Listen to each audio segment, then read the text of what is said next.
You all right? Yeah, lead on. Okay, here we go. Alison Sheridan, a specialist in prehistoric artefacts, is showing me one house that's so well preserved, people aren't usually allowed inside. Gosh, it's not the easiest place to get into, is it? No, but it's cosy. So what would life have been like for Skara Brae residents, do you think? It would have been pretty comfortable by the standards of the age because you've got this wonderful central hearth. So it may have been dark because of the roof, but it would have been warm. Okay. They've also got convenience. They have a toilet. How do you know that's a toilet and not a storage space? Well, there's actually a drain underneath it. And actually, they did find poo. Oh, really? Oh, so the hard evidence is there? Yes.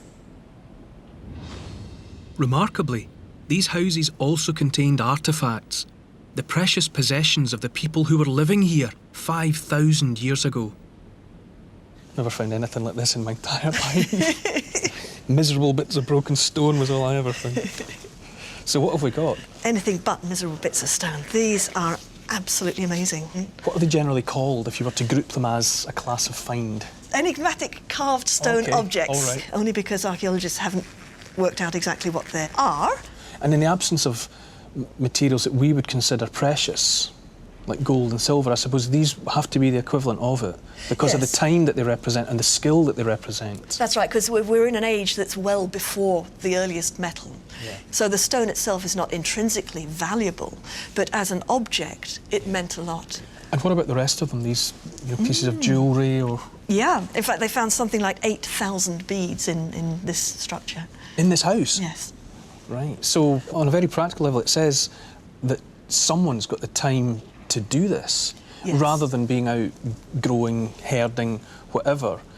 Someone is able to set aside part of their day, or maybe all of their time, to specialising. Absolutely, and being provided with everything else they need by the rest of the village. That's right. These are just wonders. Which one can I have? I'll take them all. We know where you live.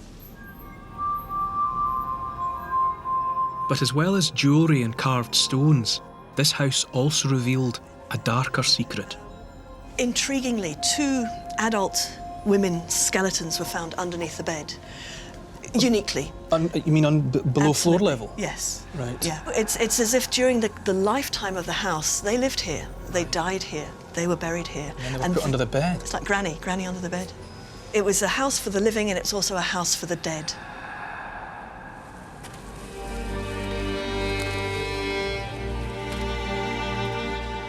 The precious artefacts and the presence of human remains might mean that these houses were special. No one can be sure, but the people who lived here might not have been ordinary farmers, but some of the earliest priests of a new religion.